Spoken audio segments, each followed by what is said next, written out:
পেঁয়াজি খামুই, চঙ্গা পাপড় খামুই, আলুর চপ খামুই, নিতে এইবারে রোজা রাখিমনি মুই।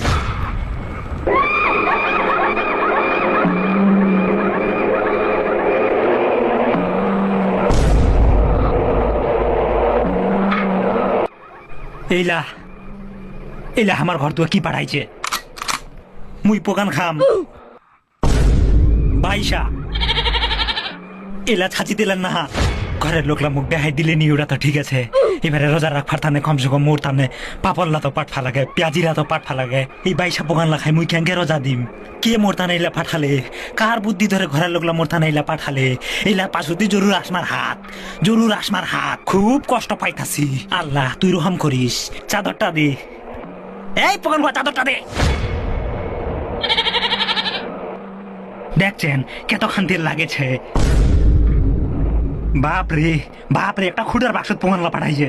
ও আল্লাহ, ইয়ার তুই বিচার করিস। আল্লাহ, মাগে লক্ষ্মীপুরের পেঁয়াজের দোকান লাগে মরে গেছে। আমি নিজে এবারে পেঁয়াজি বেনামু, অরিজিনাল ছাঁচি তেল দিয়ে চঙ্গা পাপড় বেনাই খামু। এইবারে ফলটা মারে দ। খুঁটার বাক্স ডাকছিল না? এই ঘরত ফান লাগা কহ পেঁয়াজি লাগো, পেঁয়াজি লাগো, ওখান না কেন পাঠালে? লাইক আর ভিডিও খানে তুই আশা করি তোমার ভিডিও ভালো লাগছে। ভিডিও ভালো লাগলে অবশ্যই একটা ফলো করবেন। তোমরা বহুত লোক ভিডিওটা দেখেন, ফলো করেন না। ফলো করলেই তোমার ভিডিওটা তোমরা দেখতে পারবেন। আর তোমার এত সাপোর্টের জন্য থ্যাঙ্কস।